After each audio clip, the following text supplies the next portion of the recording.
Bonjour à tous, du coup, on continue aujourd'hui la correction des exercices de la page 153.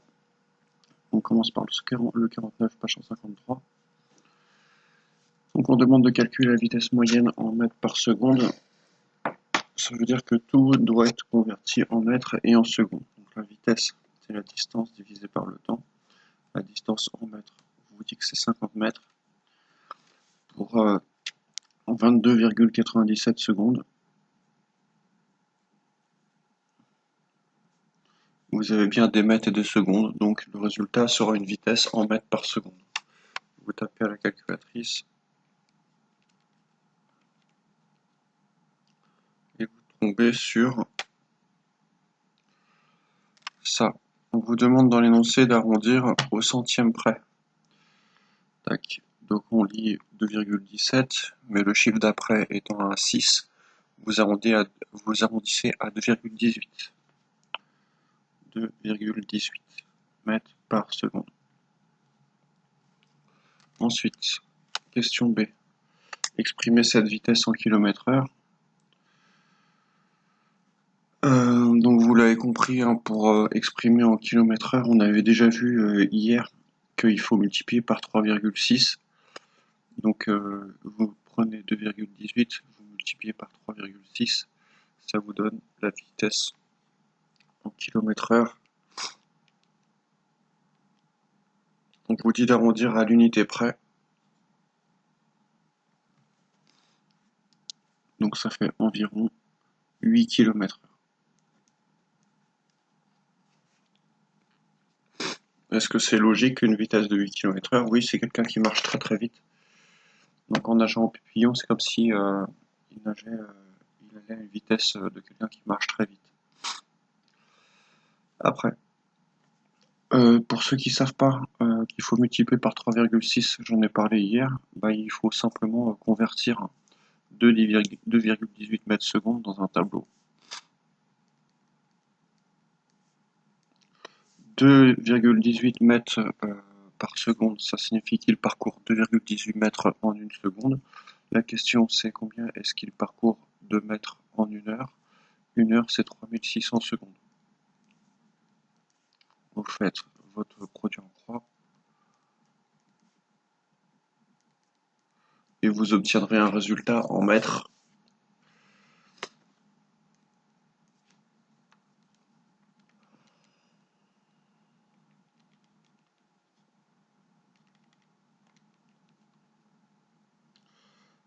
Donc vous obtenez, alors,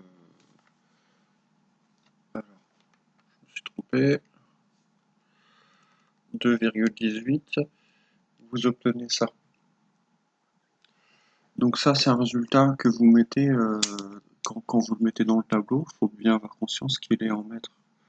Parce que la colonne à gauche était en mètres. On ne peut pas changer d'unité dans un tableau. Tous les résultats que vous obtenez sont du coup en mètres. Alors,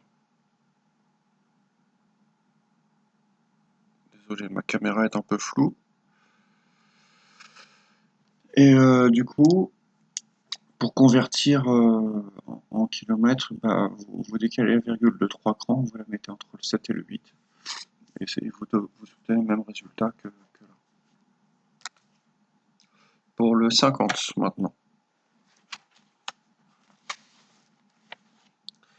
On vous dit, Sophie a marché à la vitesse moyenne de 5,4 km/h.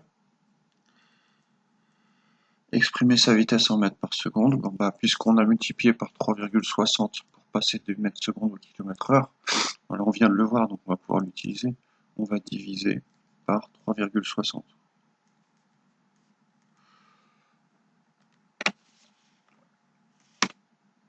Alors ils disent d'exprimer 5,4 divisé par 3,6, vous tombez sur 3,5, c'est-à-dire 1,5 mètres par seconde, car 5,4 divisé par 3,6 est égal à 1,5. Question B. Thomas court à la vitesse moyenne de 4 mètres par seconde. Exprimez cette vitesse en km/h. 4 mètres par seconde, si vous multipliez par 3,6, hop,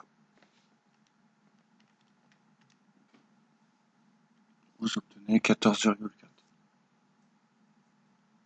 Vous pouvez aussi multiplier, en fait, pour multiplier par 4, vous prenez le double et encore le double. Donc le double de 3,6, 7,2. 7,2, le double, c'est 14,4. Et vous obtenez votre réponse en kilomètres/heure. Après, 51.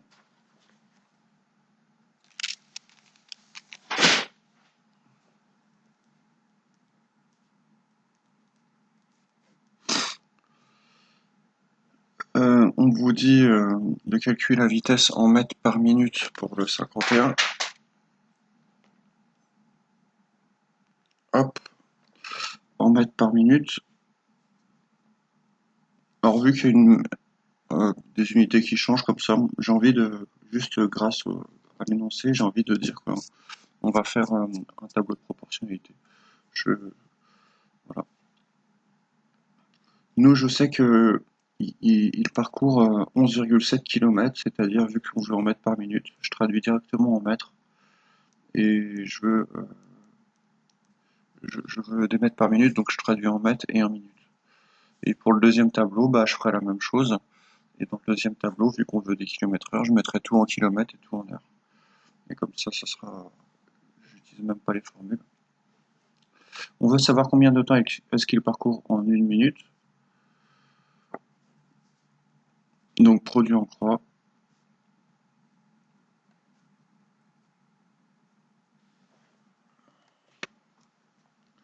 11 700 divisé par 36, hop, ça fait 325 mètres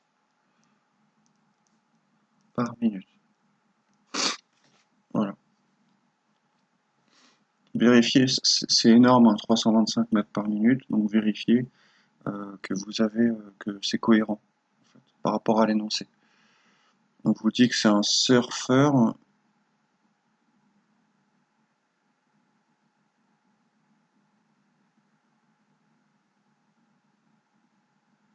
11 km en 36 minutes. Donc oui, c'est possible. Ouais. Après, la vitesse en km/h. Donc en km/h, vous mettez tout en kilomètres. Et 36 minutes, vous le convertissez en heures en faisant 36 divisé par 60. Vous tombez sur 0,6. Petite remarque, parfois il se pourrait que vous obteniez un nombre qui ne tombe pas juste, à savoir que ce n'est pas un nombre décimal, mais un nombre avec une infinité de chiffres après la virgule. Dans ce cas-là, il faut savoir que vous avez le droit dans le tableau de mettre des fractions. On sait calculer avec des fractions depuis cette année, on sait multiplier, diviser, on sait faire tout. Donc vous pouvez utiliser les fractions. Donc là, il se trouve que ça tombe bien. Le calcul à la calculatrice, vous divisez 36 minutes par 60, ça fait 0,6 heures. Et on vous pose la question à quelle vitesse est-ce qu'il va en km/h. 11,7 fois 1 divisé par 0,6. Vous tombez sur 19,5. Donc pour le calcul du deuxième tableau, je le mets ici, en dessous.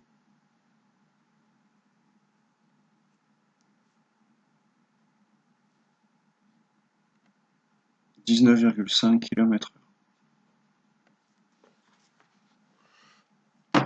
Voilà. On passe au 52. Ranger ces animaux du plus rapide au plus lent.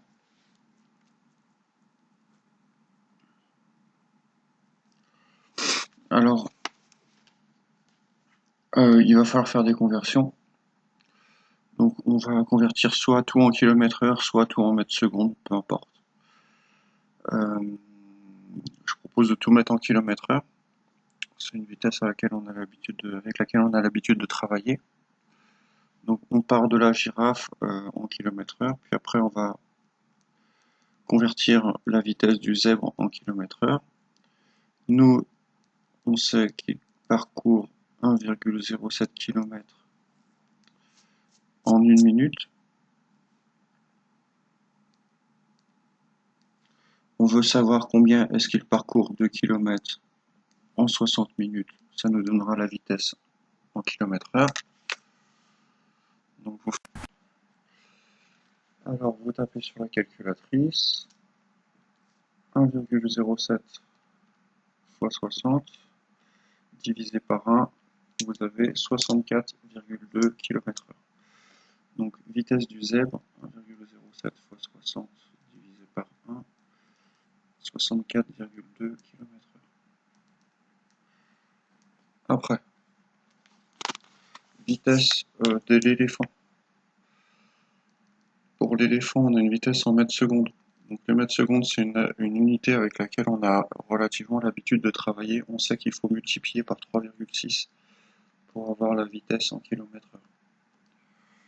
Donc vous multipliez par 3,6. Je rappelle qu'il est toujours possible de se débrouiller avec le tableau de proportionnalité. Voilà, vous obtenez 45 km/h. Et l'élan est aussi en mètres par seconde.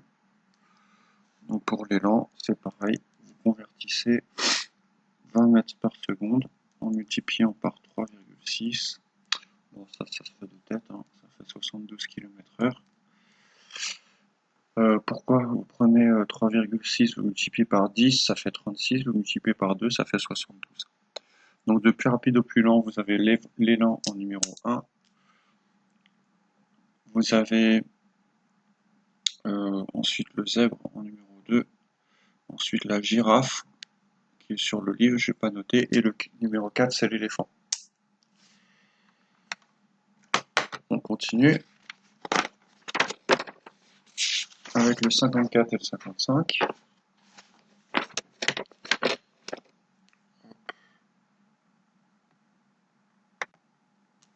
Donc le 54, c'est un exercice de conversion en miles par heure. Il est plutôt en lien avec la proportionnalité directement que avec les formules de vitesse, distance, temps, même s'il y en a quelques-unes. Alors, on vous demande de calculer la valeur approchée à l'unité près de la vitesse en km/h qui correspond à cette limitation de vitesse aux États-Unis. Alors, donc vous prenez la vitesse, la limitation de vitesse c'est 65 miles par heure.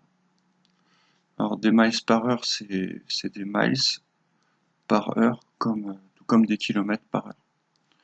Donc si vous voulez une traduction en kilomètres, vous allez tout mettre en kilomètres/heure, c'est-à-dire les miles.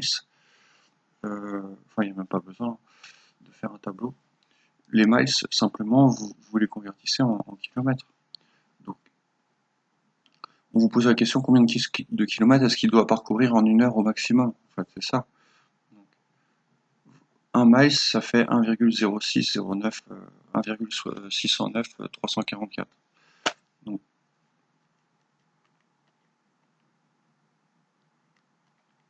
vous multipliez par 1,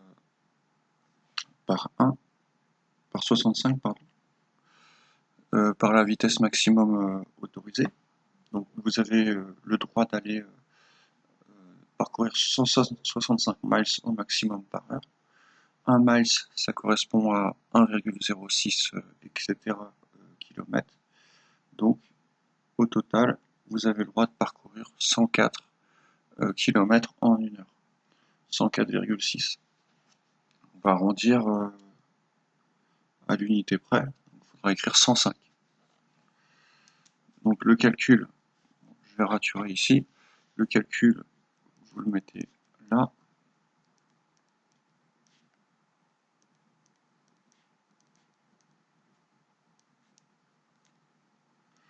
Donc, la vitesse, la limitation correspond à 105 km/h. Voilà. Question B. On a la question inverse. Pour la question B, on a un panneau français. Donc ça, 110, c'est 110 km/h. Donc vous devez savoir à combien de miles correspond 110 km. Pour cela, vous allez diviser par 1,6 609,344. Vous allez obtenir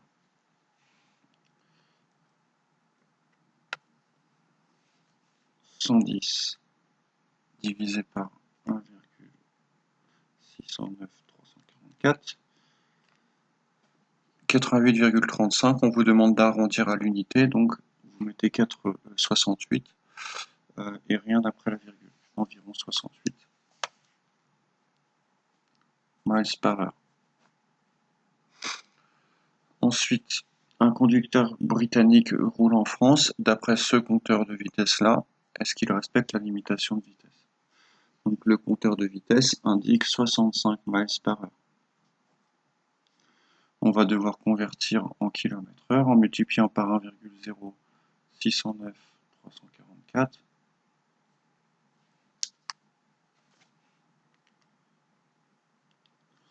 Il n'y a pas besoin de recommencer la conversion puisqu'on l'a déjà fait avant. Là, il roule bien à 65, entre 60 et 70 au milieu. Donc, on a déjà fait le calcul, c'est 105 km/h. Donc, il ne respecte pas la limitation. Non, il ne respecte pas la limitation. Ensuite, 55 et dernier exercice. Le pont du Gard, voilà, est la partie la plus connue d'un aqueduc long de 50 mètres qui amenait l'eau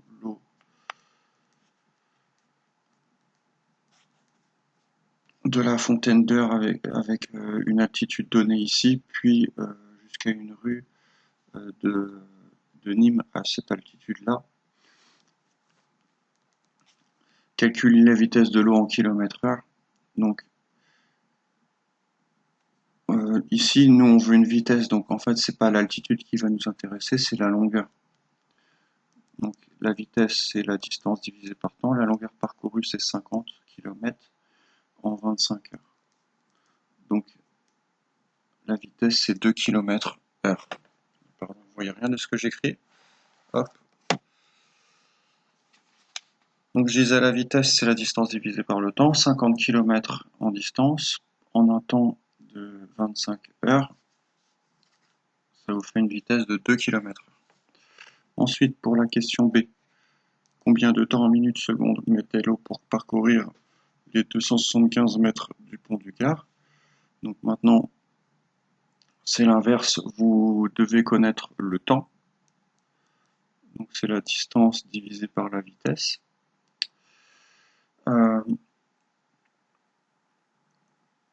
La distance parcourue, on vous dit c'est 275 mètres, mais vous, votre vitesse est donnée en km/h. Vous savez que la vitesse c'est des km/h. Donc votre distance doit être donnée dans l'unité qui correspond, c'est-à-dire des kilomètres. Donc vous devez convertir en mettant 0,275 km. Alors, du coup, après, donc, vous divisez par 2 et puis ça vous donne le résultat.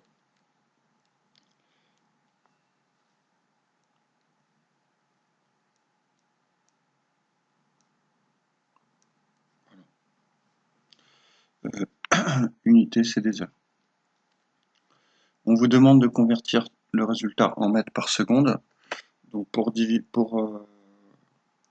convertir le résultat en mètres par seconde, vous allez en mètres et secondes, pardon, minutes et secondes, vous allez le diviser par 60. Voilà.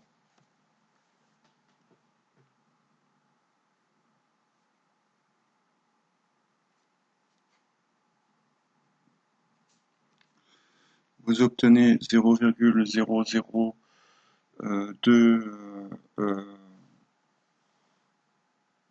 vous multipliez par 60.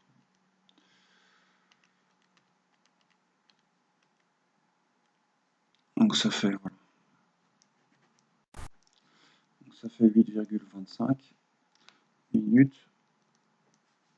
8,25 c'est 8 minutes et un quart de minute. Donc ça fait 8 minutes. Et un quart de minute c'est 15 secondes. Voilà. Après, question 2. Pour la question 2, on vous demande de faire des conversions sur le débit en mètres cubes par heure. Donc pour ça, on se rappelle que 1 mètre cube, c'est le volume d'eau occupé dans un cube de 1 mètre de côté. Donc on va convertir 1620 mètres cubes par heure, donc en mètres cubes par seconde. Donc en fait, ce qui va nous intéresser, c'est en 3600 secondes, il coule 1620 mètres cubes. Et on vous pose la question, du coup, combien d'eau coule en une seconde? Vous faites votre produit en croix.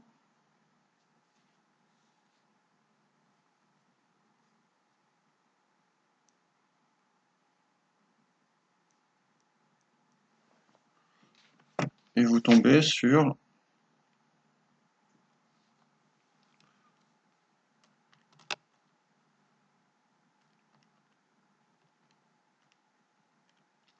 0,45 mètres cubes par seconde.